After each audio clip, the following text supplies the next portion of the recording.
자, 2020학년도 수능 지구과학을 위한 자이스토리 시작합니다. 자, A에서는요, 행성으로서의 지구 A01번부터 66번까지 나옵니다. 그 중에서 이제 20문항 정도씩 잘라서 강의를 한번 해보도록 할게요. 자, 2019년 수능에서는요, 기권의 진화와 관련된 문제가 출제됐고, 그 다음에 탄소의 분포, 요 탄소 순환이든지 아니면 물의 순환은 아주 자주 등장하는 그런 주제입니다. 2020학년도에서는 별의 질량, 광도에 따른 생명가능지대가 그동안 2년 동안 나오지 않았기 때문에 이제 출제도 한번 될 가능성이 있을 것 같고요. 그 다음에 상호작용 묻는 문제 거의 빠짐없이 나오고 있죠. 그 다음에 탄소 순환이라든지 물의 순환, 요 내용들이 중요하게 다뤄지고 있죠. 자, 그동안에 나왔던 거 보면은 2017학년도에는 생명가능지대, 그 다음에 상호작용, 자, 그리고 수권의 구성, 그리고 기권. 자, 여기서는 또 지구 환경의 변화와 관련된 문제, 탄소 순환, 그럼 이제 2020학년도에서는 뭐 물의 순환이라든지 그리고 생명가능지대, 이 부분 상호작용 함께 출제될 것 같습니다. 자, 그러면 이제 우리 A01부터 한번 시작해 보도록 할게요.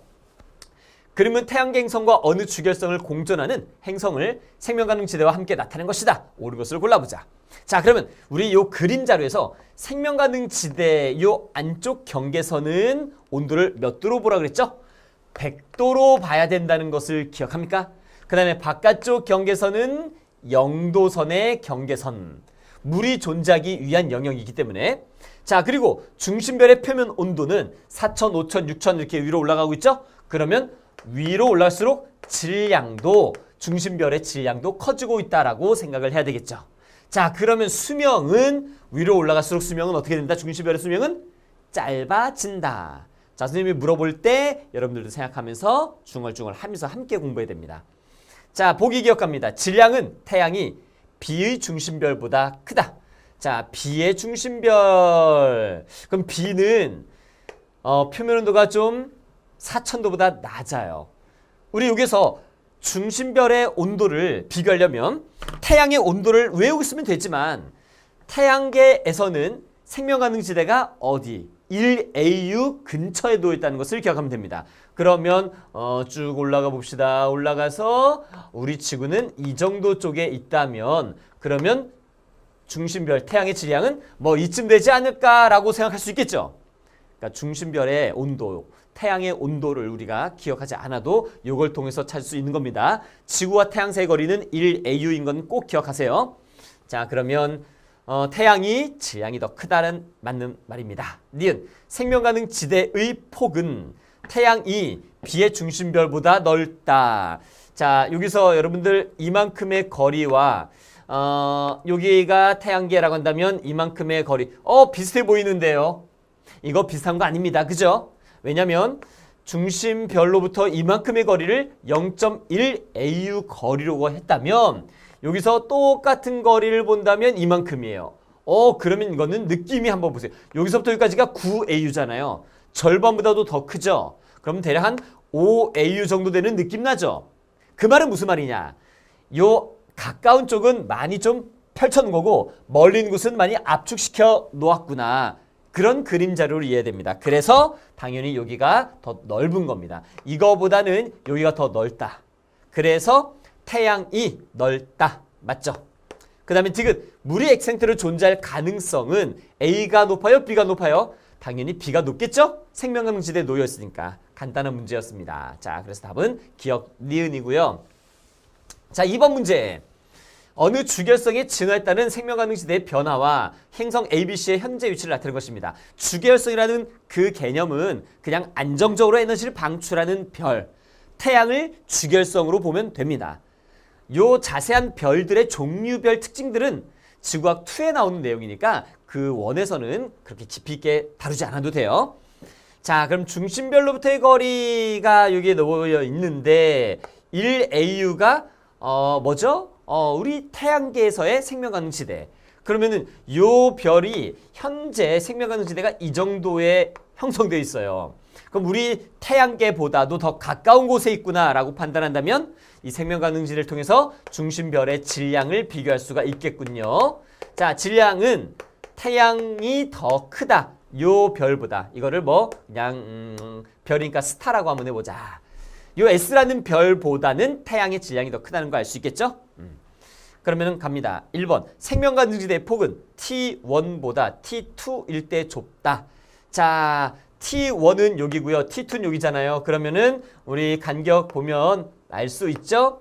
요 때보다는 T2일 때가 더 넓다는 거 눈으로 확인할 수 있는 문제입니다. 눈으로 푸는 문제였어요. 이거는. T2일 때가 좁다.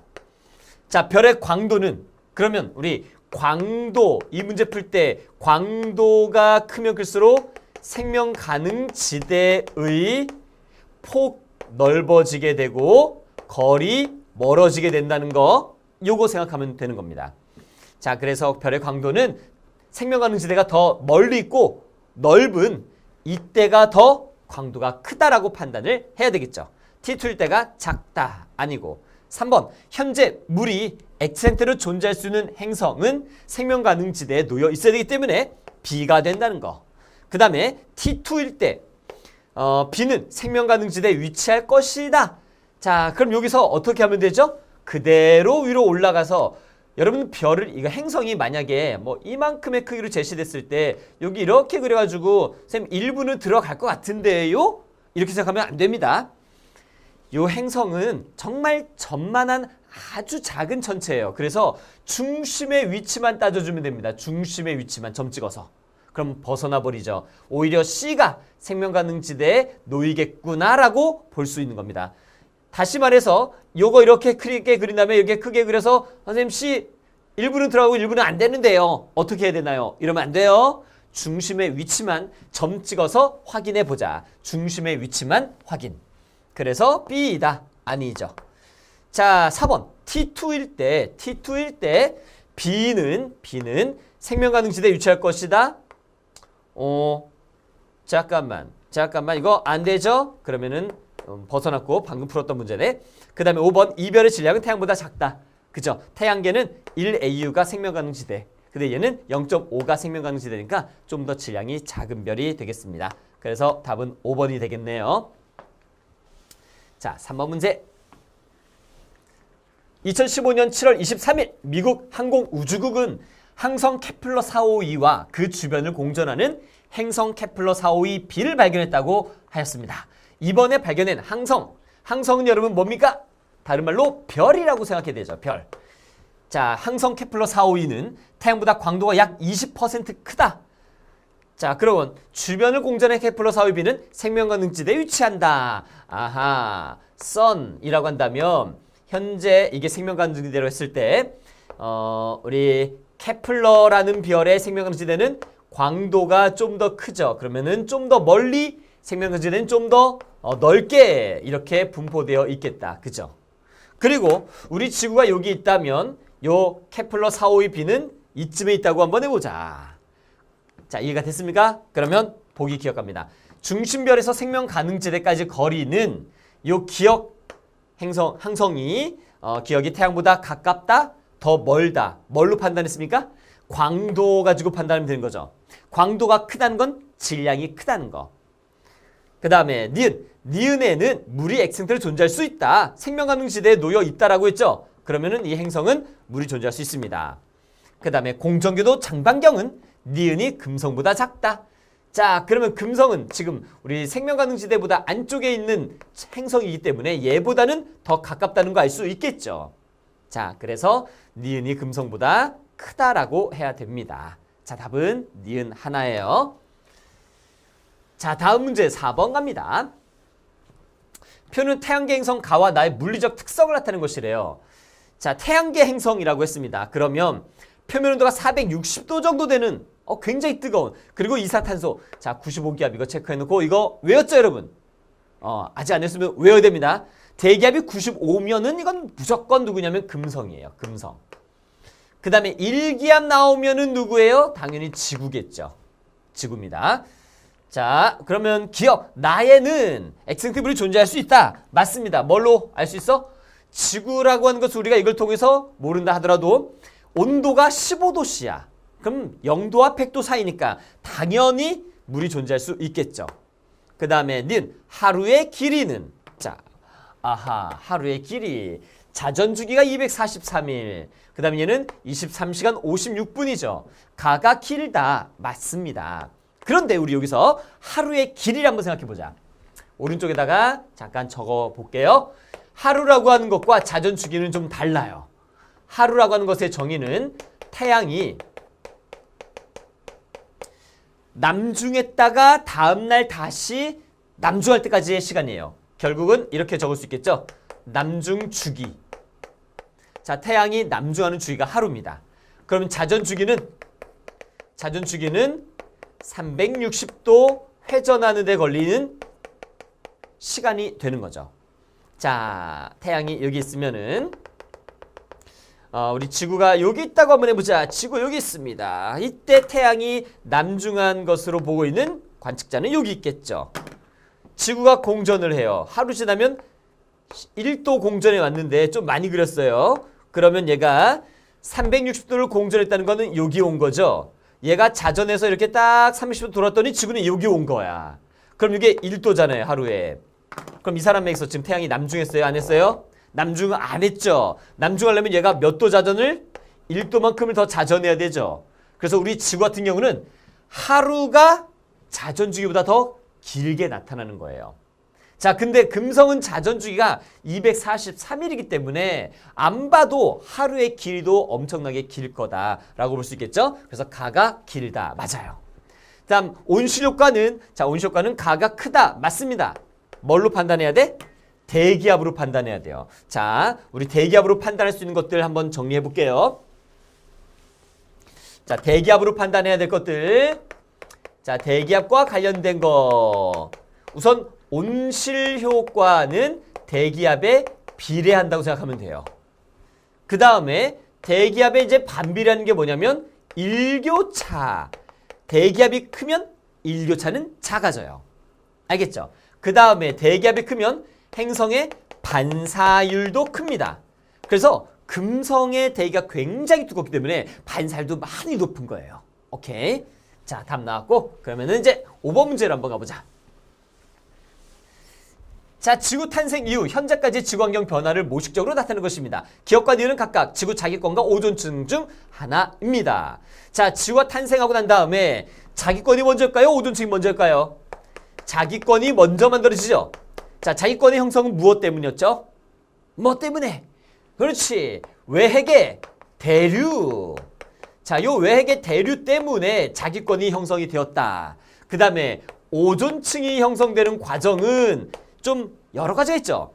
우선 해조류가 뭐 합니까? 광합성을 합니다. 해조류가 광합성을 하면서 산소를 만들어내요. 자, 광합성을 하다 보니 대기 중에 산소가 축적되겠죠. 물론 먼저 바다에 녹아들은 다음에 그리고 대기로 빠져나옵니다. 그리고 난 다음 대기 중에 머무르면서 산소의 농도가 어느 정도 축적이 됐고, 그리고 나서 나중에 오존층이 형성이 되는데, 이 오존층은 지금으로부터 약 5억 년 전이라고 봐도 됩니다. 오존층이니까 5억 년 이렇게 외우자. 그러면 이때 이후로 뭐가 나타나? 육상 식물이 출현을 하게 된 거죠. 자, 그래서 육상식물의 광합성은 5억 년 이전엔 없었어요. 오존층 형성된 다음부터 육상식물의 광합성으로 산소가 대기 중에 생성될 수는 있었겠죠. 이렇게 봐야 됩니다. 알겠죠? 자, 해조류의 광합성이지 육상식물의 광합성이 아닙니다. 오케이. 자, 다음 가보자. 그러면 기억은 자기권. 우리 지구에 외핵이 먼저 만들어졌기 때문에 이게 자기권. 그리고 또 이걸로도 볼 수 있어. 태양풍을 막아주는 것이 누구죠? 자기장 또는 자기권. 자외선을 막아주는 건 누구? 오존층. 이거 구별해서 외워줘야 돼요. 그러면 태양풍을 막는 것, 직선을 막아버리는 이 기억이 바로 자기권이 되겠고, 그 다음에 니은은 자외선을 막아버리니까 오존층이 되겠죠. 자, 기억은 자기권이다. 니은 A 시기에 생물권이 육상으로 확장되었다. 자, A 시기에 생물권이 육상으로 확장될 수 있어요, 없어요? 안 됩니다, 아직은. 왜? 자외선이 들어오고 있잖아. 그럼 오존층이 형성된 시점 그 이후에 육상생물이 출현하게 되었다. 육상생물이라고 해도 됩니다. 육상식물이라고 해도 되고요. 좀 더 구체적으로 보면 식물인 거고, 식물은 하나의 생물이니까. 자, 육상으로 확장되었다. 이거 아니죠. 디귿, 니은은 외핵의 운동으로 인해 형성되었다. 니은이 아니고 뭘로 바꿔야 돼? 기억으로 바꿔야 됩니다. 오케이? 자, 답은 기억 하나고 다음 문제는 이제 6번 갑니다. 지구의 수권의 구성비를 나타내는 것이래요. 염수, 담수라고 나눴네. 자, 그러면 우리 수권을 나누는 기준이 두 가지가 있다는 생각을 해야 됩니다. 자, 먼저 분포하고 있는 장소. 장소로 나누면 무슨 수와 무슨 수로 나눌 수 있죠, 여러분? 바다에 있으면 해수, 육지에 있으면 육수가 되겠죠. 자, 그런데 이 육수 중에서 제일 많은 거 비율 이거 외워야 됩니다. 가장 많은 거는 빙하, 그 다음이 지하수, 그리고 나서 강물과 호수, 이렇게 되는 거죠. 강물과 호수. 자, 외웠습니까, 여러분? 꼭 외워주고, 그 다음에 염분, 짜니 안 짜니 이걸로 나누면은 염수에 대비되는 단어가 담수가 되는 거예요. 자, 염수 물어봤는데 육수 이렇게 비교하진 않습니다. 그러면 그림에서 다시 한번 살펴보자. 염수와 담수로 나왔을 때 담수는 어디에 가장 많죠? 담수는 빙하에 가장 많아요. 빙하에 가장 많고, 그 다음에 여기는 지하수, 그리고 하천과 호수 이렇게 됩니다. 여러분들 여기에는 수증기, 대기에 수증기 들어있어요? 없어요? 수증기라고 적자. 대기 중에 수증기는 여러분들 여기 수권 아니에요. 이건 기권이에요. 대기 중에 수증기는 기권으로 봐야 됩니다. 오케이, 기억. 수권 전체 물의 21.1%는 암석의 전리와 토양의 공극에 있다. 자, 전리라고 하는 말은 틈새를 의미하는 거고, 그 다음에 토양의 공극, 빈틈을 말하는 거죠. 그럼 우리 이거 무엇을 의미하는 거게? 암석의 전리와 토양의 공극에 있는 물은 그렇죠, 지하수를 의미하는 겁니다. 그럼 이게 지하수 맞네, 21.1%. 근데 앞에 있는 거 먼저 잘 봐야죠. 수권 전체 물의 21.1, 수권 전체 물의 22.1 아니죠. 뭘로 바꿔야 돼? 담수 전체의 21.1 이렇게 바꿔줘야 되겠죠. 그죠? 그래서 이거는 틀린 겁니다. 담수의 22.1%는 이렇게 하면 맞아요. 자, 니은 담수 중 수자원으로 가장 많이 이용하는 것은 뭐죠? 자, A, 빙하를 가장 많이 쓰고 있나요? 아니죠. 빙하는 높은 곳에 있기 때문에 이거는 이용하기가 어려워요. 그래서 가장 많이 쓰고 있는 게 뭐죠? 하천수와 호수입니다. 지하수도 잘 안 써요. 왜? 지하수 같은 경우는 잘 쓰지 않는 이유가 너무 깊기도 하지만 여기에는 광물질이라고 하는 이온들이 많이 포함되어 있어요. 그래서 이걸 직접 이용하기가 좀 어렵다는 거죠. 자, 그래서 A가 아닙니다. 자, 지구온난화 진행되면 해수의 양은 증가할 것이다. 그렇죠. 왜? 지구가 따뜻해집니다. 과정을 한번 쭉 생각해 보세요. 그러면 해수도 따뜻해지니까 팽창하겠죠. 우리 이거 뭐라 불러? 열팽창.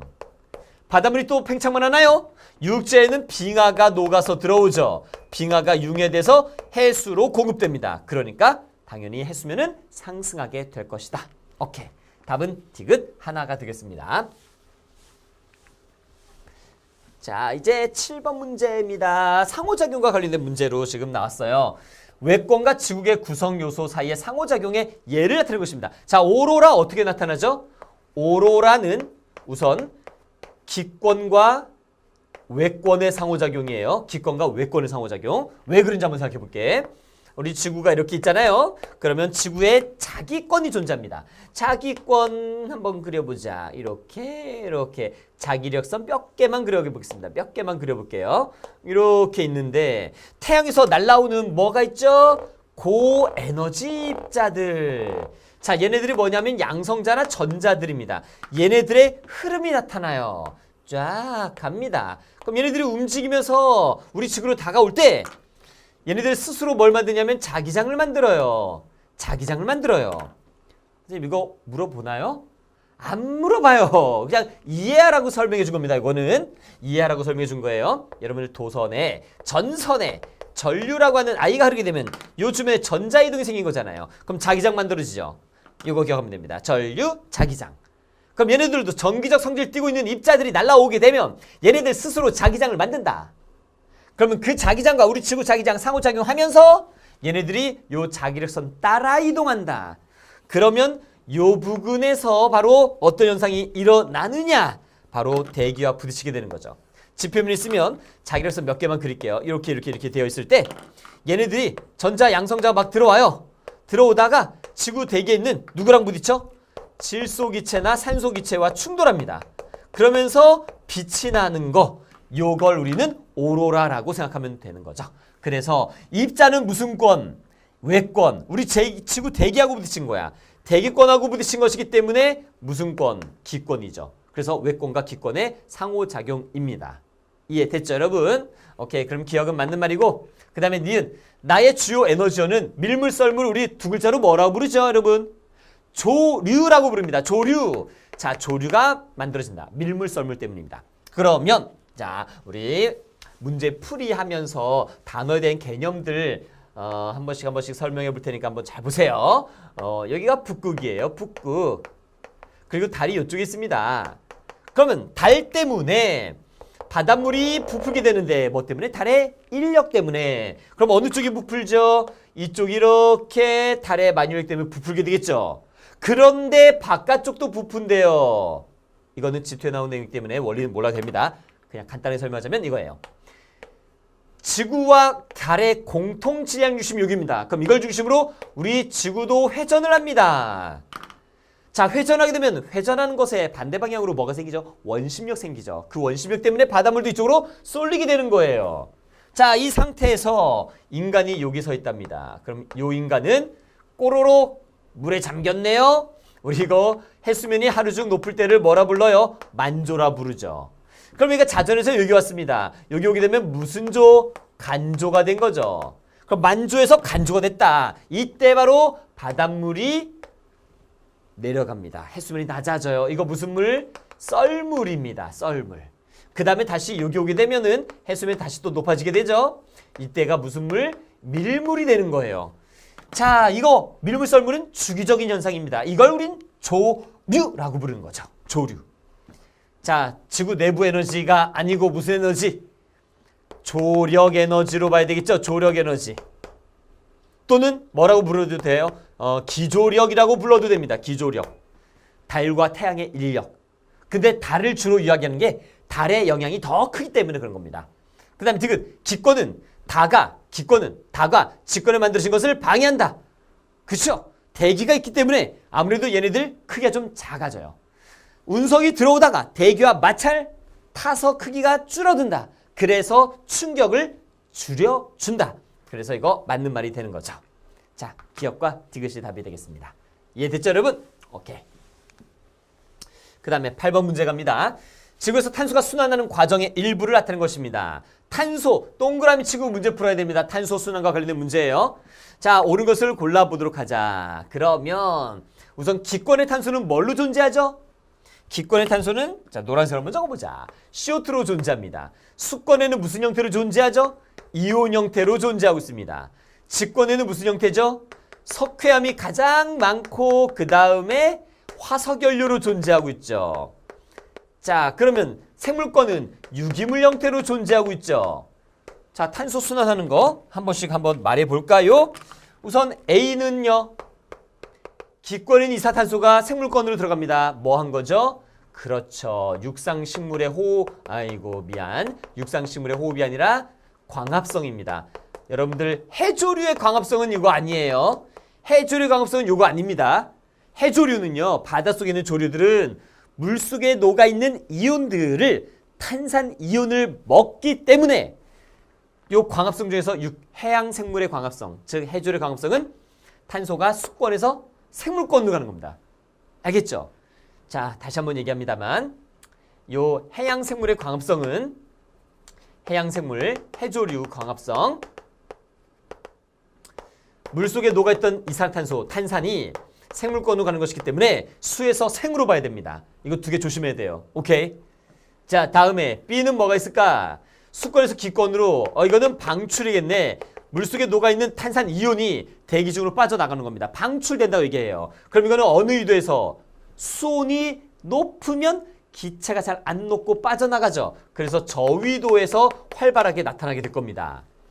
자, 다음에 C는 없네. 없네. 자, 그럼 보기 기억. 식물의 광합성이라고 했죠. 여러분들 식물이라고 하면 이거는 육상식물이에요. 육상식물.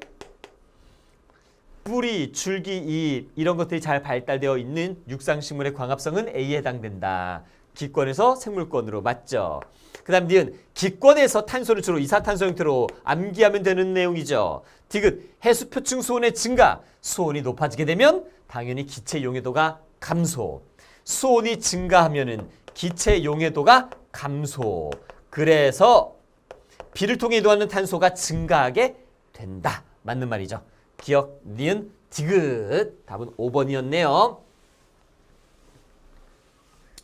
자, 이번에는 이제 수능 기출 실전 문제 한번 가볼까요? 자, 9번 문제는 중심별의 물리량 x에 따른 생명 가능 지대의 범위를 나타내는 것입니다.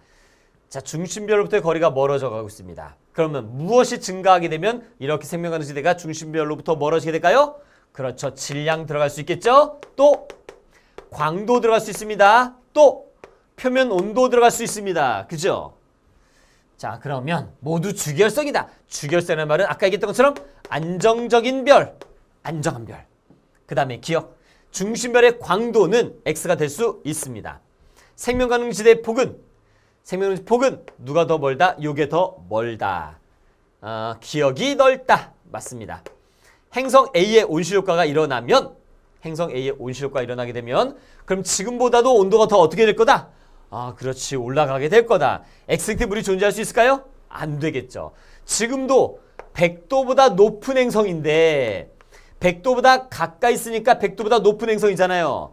그러면 당연히 지금도 물이 존재할 수 없는데 거기에다 온실효과까지 일어나면 더욱 온도는 상승하게 됩니다. 그래서 물이 존재할 수 없다라고 봐야 됩니다. 오케이. 그래서 기억과 니은. 자, 10번 문제 갑니다. 표는 새 중심별의 광도와 각 중심별의 생명 가능 지대에 속한 행성과 그 행성의 공전 주기를 나타내는 것입니다. 자, 공전 주기 365일. 중심별의 광도가 1, 0.0017, 8.7 이렇게 돼 있네. 자, 옳은 것을 한번 골라볼까? 질량은 베타 픽토리스가 태양보다 크다. 자, 지금 이거 문제 조건 읽었죠, 여러분? 생명 가능 지대에 속한 행성이라고 했습니다. 그럼 얘네들이 전부 다 생명 가능 지대에 속해 있대요. 그럼 우리는 이걸 어떻게 거리를 비교할 수 있느냐? 생명 가능 지대가 다 속해 있는데 얘 같은 경우는 뭐 태양이니까 이 정도의 거리라고 한다면 이게 물이 존재할 수 있는 거리. 얘는 공전주기가 11일이에요. 그리고 광도가 매우 작아요. 그럼 얘 같은 경우는 생명 가능 지대가 매우 가까이 있으면서 좁겠다라고 할 수 있겠죠. 그 다음에 얘는 8.7, 공전주기가 8,000일. 그러면은 365로 나누면은 10년도 더 넘죠. 그러면 생명 가능 지대가 굉장히 멀리 그리고 넓게 존재하겠구나 라고 볼 수 있겠네. 근데 이 행성이 전부 다 어디에 있어? 생명 가능 지대에 놓여 있는 겁니다. 그러면 중심별로부터의 거리가 비교되겠군요. 알겠죠? 자, 그러면 질량은 여기서 뭘로 따지면 되죠? 질량을 판단하는 근거는 뭐예요? 이거는 광도로 따져줘야 되는 거예요. 광도에 비례한다. 질량을 해서 베타 픽토리스가 제일 크고 그 다음에 1, 2, 3. 생명 가능 지대 폭 당연히 광도로 따져주면 되겠죠? 그래서 프록시마 센타우리가 태양보다 좁다. 질량이 제일 작으니까. 맞죠? 그 다음에 공전궤도 장반경? 지금 바로 물어봤죠. 중심별로부터의 거리인데 자, 전부 다 생명 가능 지대에 놓여있기 때문에 요 세 번째 별인 베타 픽토리스라고 하는 요 행성이 가장 공전궤도 반지름이 크겠다. 그래서 베타 픽토리스가 베타 픽토리스 B보다 작다. 그렇죠. 맞는 말이 되겠죠? 오케이. 기억, 니은, 디귿으로 보면 되겠습니다. 자, 11번 문제. 그림은 주계열성입니다. 주계열성. A주를 공전하는 행성 기억, 니은의 생명 가능 지대가 지금 어디에 있는 거죠, 여러분? 생명 가능 지대가 여기서는 이렇게 하고 이렇게 생명 가능 지대에 놓여 있는 거네요. 자, 그런데 생명 가능 지대가 굉장히 가깝네. 우리 수성의 공정에도 이 정도인데 그럼 태양은 지구는 1AU니까 생명가능지대가 이쪽에 존재하고 있잖아요. 그럼 얘는 태양보다 질량이 작은 별이구나라고 판단을 할 수 있습니다. 자, 옳은 걸 골라보자. 기억에는 물이 엑센트로 존재할 수 있습니다. 왜? 생명가능지대에 놓여 있기 때문에. 그 다음에 행성의 평균 표면 온도는 니은보다 수성이 높다. 이거는 뭘로 따져야 되죠, 여러분? 생명가능지대 안쪽은 100도, 바깥쪽은 0도입니다. 그럼 니은과 비교했죠. 니은은 여기 있어요. 그래서 0도보다도 낮아요. 영하의 표면 온도를 갖게 될 거예요. 근데 수성은 어때요? 생명가능지대보다 안쪽에 있죠. 그러면 얘는 100도보다도 높겠구나 라고 생각하면 되겠습니다. 수성이 높다. 자, 별의 수명은 뭘로 따져야 됩니까? 별의 수명은 질량에 반비례합니다. 그래서 질량이 작을수록 길기 때문에 태양보다는 A의 수명이 더 길다. A보다 태양이 길다는 건 틀렸겠죠. 그래서 기억과 니은 이렇게 하면 되겠습니다. 이 문제 잘 봐야 돼요, 여러분. 수성은 이미 우리 태양계 안의 수성은 생명가능지대보다 가까이 있다는 것을 알고 있어야 되겠죠. 지구만 유일하게 생명가능지대에 있기 때문입니다. 자, 12번. 외계행성계 XY의 중심별에서 생명가능지대의 안쪽 경계래요. 0.4, 1.5. 그러면 질량이라고 하는 것은 중심별의 질량은 X의 별의 질량이 Y의 별의 질량보다도 더 크게 이런 Y가 더 크고 X가 더 작겠구나라고 생각할 수 있겠죠. 생명가능지대가 더 가까이 있기 때문에. 자, 그러면 X보다 Y가 더 큰 값을 갖는 걸 물어보겠어요. 자, 질량이 크면 수명은 짧아지죠. 그래서 수명은 누가 더 길어요? X가 Y보다 더 길겠죠. 그 다음에 생명가능지대의 폭은 누가 더 넓어요? 당연히 멀리 형성되어 있는 Y가 더 폭이 넓겠죠. 자, 그래서 Y가 더 큰 값을 갖는 물리량은 질량과 그 다음에 질량과 폭이 되겠습니다. 질량과 폭, 수명은 짧고요. 그래서 니은, 디귿. 자, 13번 갑니다. 어느 항성, 별 A 주위를 공전하는 행성 기억, 니은, 디귿 궤도와 생명가능지대 범위를 나타내는 것입니다. 생명가능지대 라인은 여러분들 화면에서 잘 안 보일 것 같아서 선생님이 한번 그려볼게요. 여기하고 여기까지가 생명가능지대랍니다. 그러면 딱 니은이 생명가능지대에 놓여있는 행성이므로 여기에 물이 존재할 수 있겠구나. 그리고 생명가능지대는 우리 태양계와 비교한다면 1AU보다 가까이 있기 때문에 질량은 태양보다 작은 별, 광도도 태양보다 작은 별. 자, 태양보다라고 비교하고 있는 겁니다. 태양보다 질량 작고 광도 작고 그 다음에 표면 온도도 낮고 생명가능지대 폭도 좁고 거리도 가깝고 그 다음에 수명은 길고. 자, 갑니다. 기억 A의 광도는 태양보다 작다. 생명가능지대가 매우 가까이 있기 때문에. 그 다음 니은 행성에 도달하는 A의 복사 에너지 양은 가까울수록 많은 에너지 들어온다. 기억이 많다. 디귿은 가장 멀리 있기 때문에 가장 적게 도달한다. 자, 그 다음에 디귿. 니은에는 엑센트 물이 존재할 수 있겠죠. 생명가능지대에 놓여있기 때문에. 그럼 기억, 니은, 디귿 전부 다 맞네요. 오케이, 됐고. 그 다음 여기 한번 보자. 14번 문제는 글리제 581. 이걸 이루는 행성 중에 BGF의 위치를 나타낸 것입니다. 생명가능지대가 여기에서부터 여기까지. 이거는 100도, 이거는 0도. 그러면 얘는 100도보다 높고 얘는 사이고 얘는 0도보다 낮고. 오케이? 자, 표면 온도는 B가 F보다 높다. B가 F보다 높다. 당연하고요. 표면은 X생태 물이 존재할 수 있는 행성은 G이다. 생명가능지대에 놓여있는 요놈 맞고. 글리제 581은 이거 지금 글리제 581 B, 581 G, 581 F 이렇게 나오면 행성을 말하는 거고 그냥 이렇게만 얘기했으니까 이건 별을 말하는 거죠. 태양보다 질량이 크다? 아니죠. 왜? 생명가능지대가 1AU보다도 훨씬 더 가까이 있기 때문인 거죠.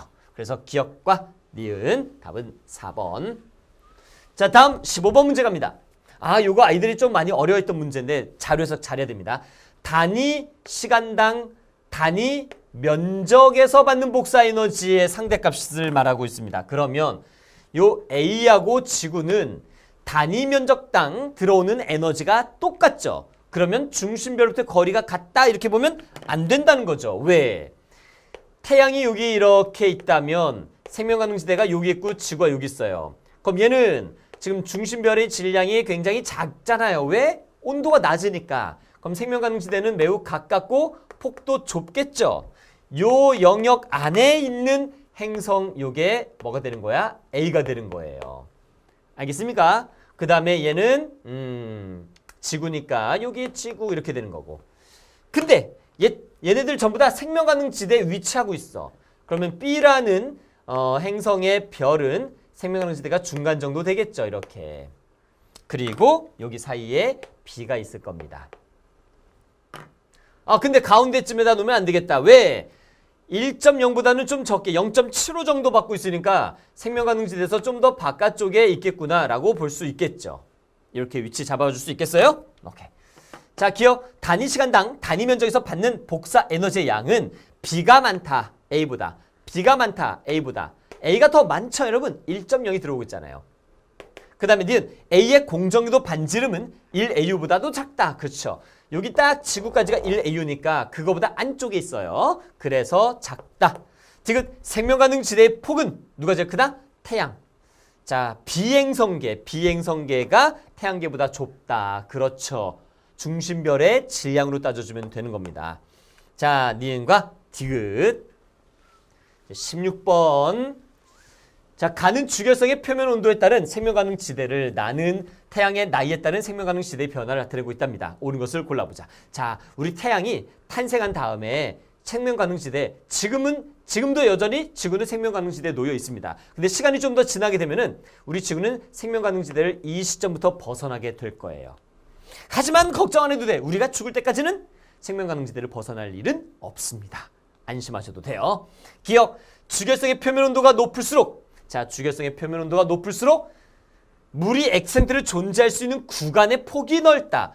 폭이 넓어지고 있다. 눈으로 확인 가능하고요. 니은, 지구는 탄생 이후부터 현재까지 생명가능지대에 속해 있어요. 벗어나지 않고 있어. 다행이네. 계속 여기 존재하고 있어요. 그 다음에 디귿, 태양의 광도는 점점 시간이 지날수록 생명가능지대 폭이 어떻게 되고 있어? 넓어지고 있죠. 그럼 시간이 지날수록 광도는 어떻게 된다고 봐야 돼요? 증가한다고 봐야 되는 겁니다. 그래서 20억 년 후에 더 커질 것이다. 맞는 말이 되는 거죠. 기억, 니은, 디귿. 자, 17번. 그림은 중심별의 질량에 따른 생명가능지대의 범위와 질량이 서로 다른 별 주위를 돌고 있는 ABC를 나타낸 것입니다. 옳은 것을 골라보자. 자, 중심별의 질량이 크면 클수록 생명가능지대는 멀어진다. 이거는 당연한 거니까 맞고, 그 다음 니은, 중심별의 광도가 크면 실제 밝기가 엄청나게 높다라는 거예요. 그리고 밝다라는 거잖아. 그러면은 많은 에너지가 방출되기 때문에 생명가능지대는 점점 넓어지고 멀어지게 되는 겁니다. 폭이 넓어진다. ABC 중 X형태 물이 존재할 가능성은 당연히 B에서만 존재하고 있습니다. 기니 D. 자, 18번. 태양계 생명가능지대 변화. 현재는 여기에서부터 여기까지. 과거에는 이만큼. 미래에는 이만큼. 자, 광도가 점점 시간이 지날수록 어떻게 되고 있다? 네, 광도는 증가하고 있습니다. 그런데 광도가 증가한다고 질량이 증가한다고 보면 될까요? 안 될까요? 이건 아닙니다. 왜냐하면 별이 한번 만들어진 다음부터는 별이 한번 탄생했죠. 그 이후에는 오히려 수소 핵융합 반응이라고 하는 것을 하면서 에너지 만들어내고 태양풍이라는 것을 우주로 밖으로 쫙 내보내고 있기 때문에 질량은 아주 조금 감소하게 돼요. 그러면 선생님, 질량이 클수록 광도 크다면서요. 그거는 서로 다른 별을 비교할 때 질량 작은 별, 질량 큰 별 이렇게 있으면 질량 큰 별이 더 무겁게 당연한 거지. 질량 큰 별이 더 광도가 크다고 판단하자는 거예요. 서로 다른 별이 제시됐을 때 하나의 별의 시간의 흐름에 따른 광도 변화 그래프 나오면 질량 증가로 인한 광도 증가는 아니다라는 걸 기억해 주세요. 오케이? 자, 그러면 시간이 지날수록 광도는 커진다. 맞고요. 시간이 지날수록 태양계 생명가능지대 폭은 넓어지고 있습니다. 광도 커지니까. 그 다음에 현재부터 40억 년 후 1AU의 거리는 여기죠. 그럼 X형태 물이 존재할 수 있어요? 없어요? 안 되죠. 100도 이상 올라가게 되겠죠. 요 앞쪽 경계가 100도니까 100도 가까이, 그러니까 100도보다 높다. 뭘로 존재한다? 수증기, 기체 상태로 존재하게 될 것이다. 자, 답 나왔죠? 그 다음에 19번. 태양과 항성 근리제 581 주변에 생명가능지대에 속한 행성, 이미 제시된 행성은 생명가능지대에 놓여 있는 겁니다. 바로 딱 나오네. 그럼 질량은 누가 더 커? 태양이 근리제보다.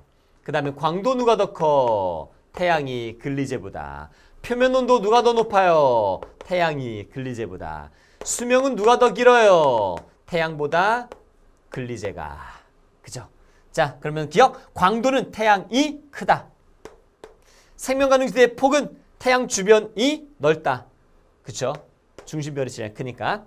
그 다음 디귿. 행성의 단위 면적에 도달하는 중심별의 복사 에너지. 단위 면적에 도달하는 중심별의 복사 에너지는 화성이, 자, 그러면은 한번 보세요. 화성은 이쪽에 있잖아요. 이쪽에 화성. 지구가 생명가능지대에 놓여 있는데 얘도 생명가능지대에 놓여 있대요. 그러면 거리가 멀리 있는 화성이 적게 도달한다. 이렇게 따지면 됩니다. 거리로. 여기서는 생명가능지대로 따져줘야 돼요. 만약에 금성이 여기 있는데 금성과 근리제 581G를 비교한다면 누가 온도 높아요? 그렇죠. 요 금성이 더 높은 거예요. 왜? 태양과 거리는 멀지만 생명가능지대 안쪽에 있기 때문에 금성의 온도가 요 근리제 581G보다도 더 높다고 판단해야 되는 겁니다. 근데 여기서는 화성을 물어봤으니까 0도 바깥쪽에 있어서 근리제 581G가 더 온도가 높은 겁니다. 자, 그래서 화성에 도달하는 단위 면적당 에너지보다는 근리제 581G에 도달하는 에너지가 더 많은 거죠. 틀렸다. 자, 기억, 니은. 오케이. 그 다음 20번 갑니다. 태양 생성 이후 생명가능지대의 변화 옳은 것을 골라보자. 거리는 금성 0.72, 1.52. 현재 생명가능지대에 위치한 행성은 지구 6위, 금성 6위, 그 다음에 화성은 1.52니까 여기. 그 다음에 니은 20억 년 전은 현재보다 생명가능 폭이 넓었다. 20억 년 전. 자, 보세요. 넓어지고, 시간이 지날수록 넓어지고 있는데 과거로 가면 폭은 좁았다. 그 다음에 태양의 광도는 현재보다 40억 년 후에 더 작을 것이다. 생명가능지대의 폭을 보세요. 넓어졌고 멀어졌죠. 그러니까 더 클 것이다 라고 해야 되겠네. 답은 기억 하나입니다. 오케이. 우리 여기 20번까지 생명가능지대와 상호작용 문제 여러 개 풀어봤습니다. 선생님이 계속 물어볼 때 여러분들은 다시 한번 강조하지만 먼저 생각하고 그리고 아닌 대답을 했으면 그거 체크하고 다시 죽어라 외워줘야 돼요. 알겠습니까? 자, 여러분 수고하셨습니다. 다음 시간에 보겠습니다. 여러분 안녕.